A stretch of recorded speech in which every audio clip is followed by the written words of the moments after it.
आजादी का प्रस्ताव जैसे ही 22 जुलाई 1947 को संसद में गया था ब्रिटेन में, जब वो मोहर लग गया कि भारत आजाद हो जाएगा, तो 22 जुलाई 1947 को ही भारत के तिरंगा को क्या कर दिया गया, अप्रूवल दे दिया गया। भारतीय तिरंगा को हमारी संविधान सभा ने कैसे सबसे पहले ही दे दिया गया। यहाँ पे कब मिल गया भैया, 22 जुलाई 1947 को हमारे तिरंगा को क्या मिल गया भैया, अनुमति मिल गई थी। इस दिन संविधान में क्या, ब्रिटेन में क्या हुआ था भैया, तय हो गया कि भाई भारत की आजादी अब फिक्स है, तो हमारा तिरंगा हो गया। भारतीय तिरंगे का डिजाइन किसने किया, पिंगली वेंकैया, पिंगली वेंकैया ने किया। इसकी लंबाई और चौड़ाई में जो रेशियो रहता है कितना होता है, आपको पता ही होगा, 3:2। लंबाई और चौड़ाई में रेशियो कितना होता है, 3:2। इसके बीच में अशोक चक्र है, एक नेवी ब्लू का कलर का क्या है, चक्र है, जिसमें कितनी तीलियां हैं, 24 तीलियां हैं। ये 24 तीलियां किसको दर्शाती हैं, ये 24 तीलियां हमें दर्शाती हैं कि हमें राष्ट्र निर्माण के लिए 24 घंटे अथक रूप से चलते रहना है। 24 घंटे हमारी देश का विकास होना चाहिए। इसलिए 24 घंटे को विकास को दर्शाने के लिए जो एटीएम 24 घंटे खुले रहते हैं और हफ्ता में 7 दिन चलते हैं, 24/7 इसे लिखा जाता है। 24/7, 24 आवर हम अपने राष्ट्र निर्माण के लिए बढ़ते रहें। हरा रंग हरियाली को, हरा रंग हरियाली, केसरिया बलिदान का, सफेद रंग शांति के लिए, हम कभी किसी देश पे लड़ाई वगैरह नहीं करते हैं। हाँ, हमको अगर कोई मारेगा तो हम कूचेंगे, ये बात तो कंफर्म है। केसरिया रंग किसे दर्शाता है, बलिदान का दर्शाता है। कुछ लोग कहते हैं केसरिया नहीं होगा, कुछ लोग कहेंगे हरा नहीं होगा। अरे हमारा देश का तिरंगा सबसे बेहतर है।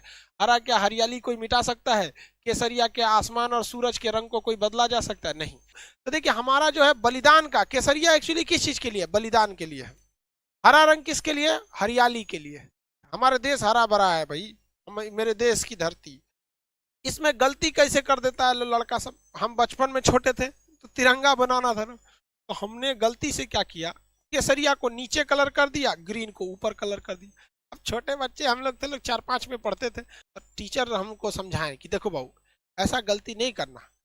हम कहे कि सर हमारे दिमाग से उतर जाता है कि केसरिया ऊपर रहेगा, ग्रीन। तो हमको बड़ा प्यार से समझाए, देखो बाबू हरियाली जो होती है वो कभी ऊपर हरियाली थोड़ी होती है आसमान में। हरियाली जब भी आएगी तो नीचे रहती है, जमीन पे हरियाली रहती है। हाँ सर, इसका मतलब हरा नीचे रहेगा। और सूरज का रंग केसरिया होता है, वो कहाँ जमीन पर रहेगा, नहीं तो ऊपर रहेगा। तो छोटे बच्चों को ऐसे ही समझाया जाता था, हमने गलती कर दिया था।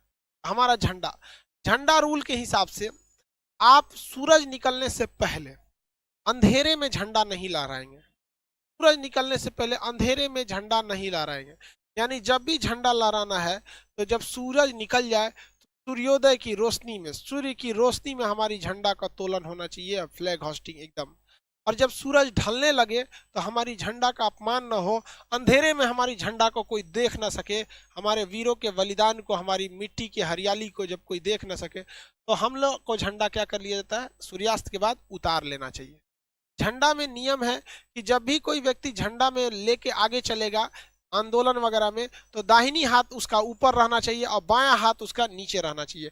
इस तरह से वो फ्लैग मार्च को लेकर चलेगा।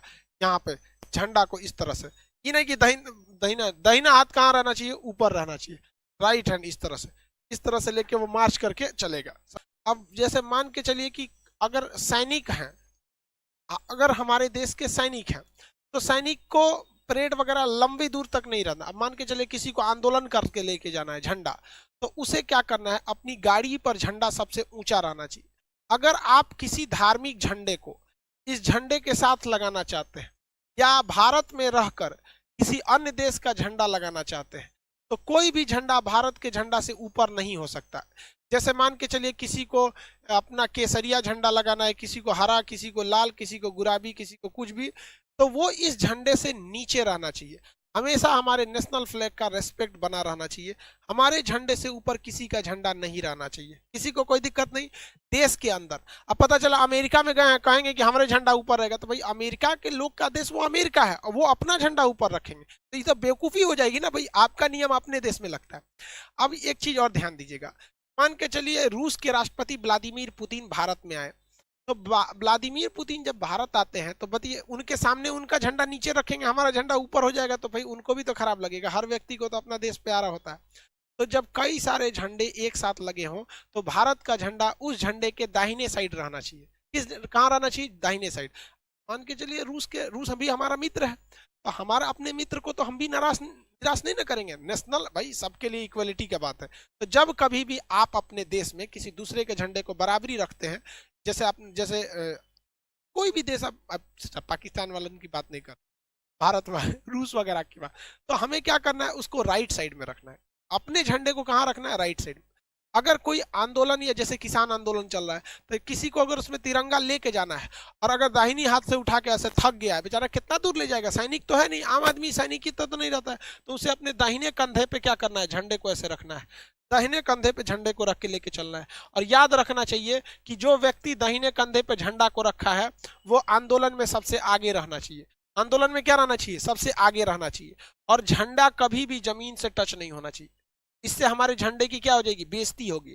तो झंडा ऐसे तो उसे दाहिना हाथ रख के झंडा को हमेशा ऊपर लेके रखना है, लेकिन जब कभी भी थक जाएगा तो उसे कहाँ रखना है, अपने दाहिने कंधे पे लेके।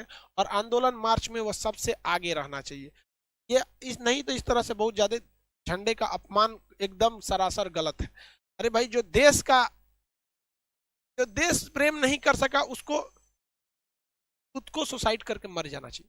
क्योंकि यार एक जानवर को भी अपने खूंटा से बहुत प्रेम होता है, जहां उसे बांधा जाता है ना, उसे वो बहुत प्रेम करता है, वहां उसे गंदा नहीं करता है।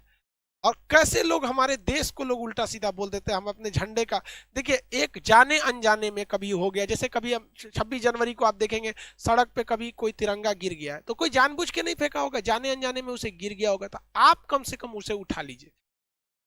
जो अपने देश का सम्मान नहीं कर सकता उसे नरक में भी जगह नहीं देना चाहिए, उसके लिए नरक से एक अलग नरक बनाना चाहिए, तो उसको मरक बनाए, उसको राष्ट्र चीज हमेशा आगे रहना चाहिए। लेकिन कभी कभी हमारे देश पे बहुत बुरा संकट आ जाता है, तो जब कभी भी देश पर बुरा संकट आता है तो झंडा को उल्टा लहरा दिया जाता है। भाई हमारे देश का झंडा सबसे अच्छा रहना चाहिए, तिरंगा बातें अलग है भाई, हमारे देश के झंडा की सबसे बेहतरीन। पहली बार भारतीय झंडे को विदेश में किसने लहराया था, किसी ने कोई बता सकते हैं? जर्मनी के शहर स्टुगार्ट्स में लहराया गया था 1907 में। किसने लहराया था, बताइए। अंतर्राष्ट्रीय सम्मेलन में हमारा तिरंगा सबसे पहले किसने लहराया था? मैडम भीखाजी कामा। एक सैल्यूट उस वीर महिला के लिए, भारतीय स्वतंत्रता की जननी कहा जाता है मैडम भीखाजी कामा को। तिरंगा झंडा लहरा दिया था 1907 में, जब हम गुलाम थे तब लोगों ने देखा कि भाई ये किसका झंडा है, तब पता चला कि भैया ये देश भारत का ये क्या है, झंडा है। अब देखिए, झंडा के साथ दो कंडीशन। ये जो झंडा ऐसे सीधा है, अगर हम इसे ऐसे कर देंगे झंडा को, तो टेबल कुर्सी पे जब झंडा रहता है तो दो झंडे ऐसे रह जाए तो कोई दिक्कत नहीं है, दो दो झंडे अगर तिरछा हो जाए तो कोई प्रॉब्लम नहीं है। जैसे ये देखिए, अभी कोई दिक्कत नहीं, अभी कोई दिक्कत नहीं है, अभी कोई दिक्कत नहीं। लेकिन अगर हमारे राष्ट्रीय स्मारक जैसे सुप्रीम कोर्ट, राष्ट्रपति भवन, इस सब पे अगर जो झंडा सीधा लगता है, वहां का झंडा तिरछा नहीं होना चाहिए। जैसे राष्ट्रपति भवन का झंडा है, अगर इस झंडे को इस तरह से झुका दिया गया तो समझ जाइएगा कि देश का बहुत बड़ा क्षति हुआ। राष्ट्रीय शोक अगर होता है, दुख दर्शाया जाता है कि ऐसा दुख जो पूरे देश को लगा है, तो उसमें राष्ट्रीय झंडा झुकना चाहिए। जैसे हमारे एपीजे अब्दुल कलाम का जब निधन हुआ था, हमारा झंडा झुक गया था। हमारे पूर्व राष्ट्र प्रधानमंत्री अटल बिहारी वाजपेयी जी का जब निधन हुआ था, तो हमारा झंडे को क्या किया गया था, झुका दिया गया था।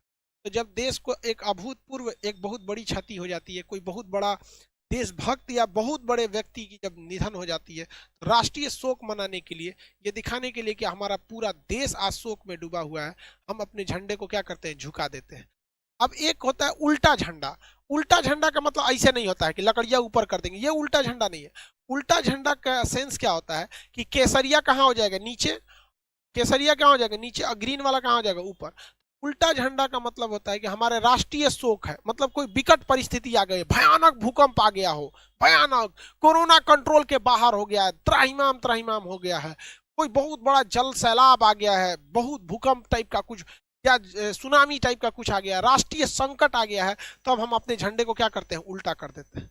अपने झंडे को क्या करते हैं, उल्टा कर देते हैं। भगवान न करे कभी हमारे देश पे ऐसा संकट आए, हमारी भारत माँ का झंडा हमेशा लहराता रहे शान से एकदम। यहाँ पर राष्ट्रीय शोक जो है भाई हमारे देश में कभी कभी तो होते ही रहते हैं। जैसे साइंटिस्ट अब्दुल कलाम, अटल बिहारी वाजपेयी, ये लोग हमारे, इनका गुजरना हमारे लिए भाई साहब एक तो बहुत बड़ा क्षति है।